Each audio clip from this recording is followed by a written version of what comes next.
Buenos días, estimados estudiantes. El día de hoy les voy a presentar lo que es reingeniería de procesos organizacionales. Estamos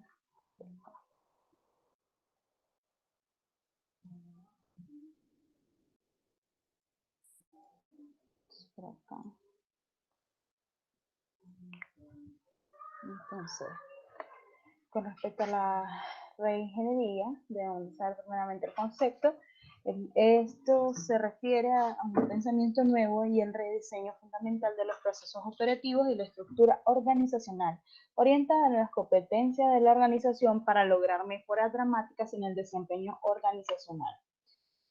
Dentro de la descripción del modelo reingeniería, tenemos primeramente lo que es la preparación del cambio y la planeación del cambio, por otro lado, que nos va a dar como resultado el diseño del cambio y posteriormente la evolución, la evaluación de ese diseño de cambio. Que podemos encontrar 4 fases. Dentro de la primera fase, debemos saber qué es la preparación del cambio. Aquí está la alta dirección que explora el proceso de reingeniería. Entra en juego lo que es educar a la dirección sobre el proceso de reingeniería y la necesidad de cambiar, crear un comité de dirección de reingeniería, desarrollar un plan inicial de acción, así como preparar la fuerza de trabajo para el compromiso y el cambio. Dentro de la segunda fase, que es la planeación del cambio, hay que crear una misión, una visión y principios rectores.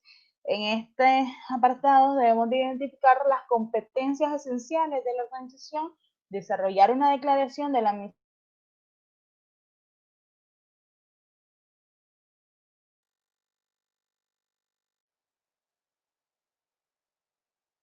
y determinar los principios rectores.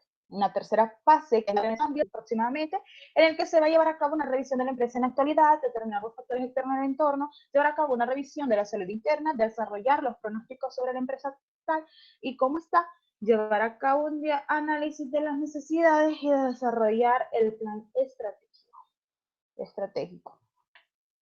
Entonces, dentro de esta fase, aquí también se debe desarrollar lo que son planes anuales alineados a la estrategia, desarrollar dentro de esta fase también lo que son los objetivos, organizar recursos, asignar prioridades a los cambios potenciales, desarrollar presupuestos y planes operacionales de un año, aplicar y evaluar los planes operacionales alineados a la estrategia. Dentro de la tercera fase, que es el diseño del cambio, hay que identificar los procesos actuales de la empresa. Y aquí hay que determinar lo que son los procesos actuales, medir los procesos críticos, clasificar el desempeño de los procesos, identificar oportunidades y el proceso al que se aplicará la reingeniería. Al establecer el alcance del proceso y el proyecto de diagramación, hay que identificar a los responsables de ese proceso, crear la misión y metas del proyecto, estructurar y seleccionar a los miembros del equipo, así como desarrollar un plan de trabajo.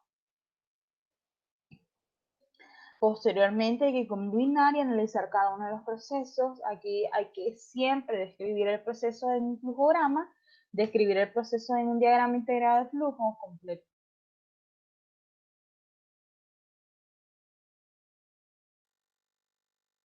El análisis de factores culturales.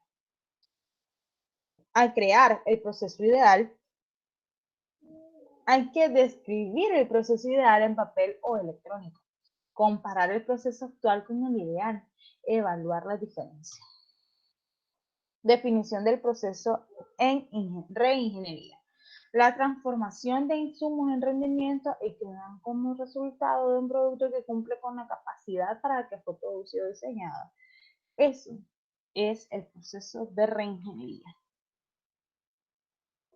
Aquí debemos de tener en cuenta los puntos terminales, los transformacionales, la retroalimentación y la repetitividad de los procesos. Dentro de los puntos terminales debemos tomar en cuenta lo que son los insumos, el rendimiento, que es lo que esperan los clientes y el evento catalizador. Dentro de los transformacionales están aquellos físicos de ubicación, y de transacción. Entonces, dentro de los físicos, están modificar los artículos tangibles como las materias primas. Luego, dentro del transformacional de ubicación está el cambio de los objetivos dentro de cada uno de los procesos, el orden de compras, el almacén del producto terminado, el almacén del producto no conforme. Dentro de las transformaciones transaccionales hay que tomar en cuenta las modificaciones de bienes intangibles, las transferencias electrónicas, el ensamble de datos de investigación de mercado. Con respecto a la retroalimentación del proceso, supone los canales de evaluación y comunicación, por lo que se modifican o corrigen cada una de las actividades de transformación para mantener los atributos del rendimiento. Aquí debemos de tener en cuenta siempre las necesidades y expectativas del cliente, los objetivos específicos del cliente, la voz del cliente, los objetivos del proceso y la voz del proceso. Dentro de la repetibilidad, debemos de saber que un proceso puede ejecutarse con regularidad de la misma manera sin variaciones en el rendimiento. ¿Cuáles son las características del proceso? Primeramente, la titularidad definida con claridad. Esta es la forma tradicional. La titularidad de cada uno de los procesos físicos y de ubicación ha sido clara y explícita. En la actualidad, la titularidad se ha desplazado hacia los grupos autodirigidos o facultados bajo el enfoque del proceso. Al hablar de límites, debemos de saber que son el principio y el fin de cada uno de los procesos. Los procesos físicos tienen límites claramente definidos. En los procesos transaccionales son más difíciles de identificar, pero siempre hay que tenerlos de vista. Al hablar de capacidad, deben de saber que esta es la tasa de rendimiento del proceso, por lo general se expresa en términos de diseño, de capacidad teórica y real, la curva de aprendizaje, el ausentismo, las enfermedades del personal, etc. Con respecto a la documentación, este es un registro detallado del flujo de trabajo del proceso, es posible registrarla con gran detalle, proporciona un registro permanente de la transformación física que ocurre en un proceso de transformación.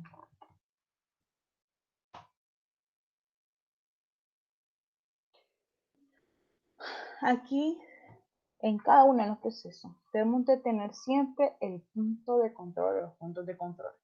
¿Por qué? Porque estos regulan la calidad del trabajo o brindan retroalimentación. Se establecen para administrar la variación natural que ocurre en los procesos físicos. Hay que siempre tener de manera persistente que eficiencia y eficacia se autorrelacionan, pero no son lo mismo. Entonces, aquí podemos ver diferentes relaciones entre lo que es eficiencia, eficacia o lo que no es eficiencia y lo que no es eficacia. Entonces, al haber un trabajo ineficiente e ineficaz, hay un desperdicio de los recursos y no se alcanzan las metas establecidas.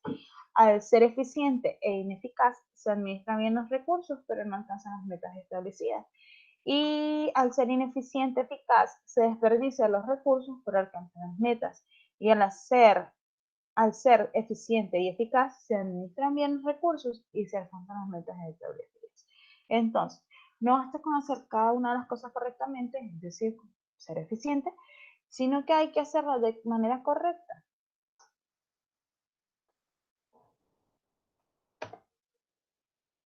Con respecto a la eficacia, se evalúa por medio de las mediciones internas y externas, que eran los que hablábamos en el tema anterior, así como aquí entra en juego lo que son las quejas del cliente en la parte externa, productos de calidad inconsistente, ausencia de un sistema de acción correctiva, carencia de interés del cliente, tiempos prolongados de respuesta para corregir los problemas. En el caso de eficiencia,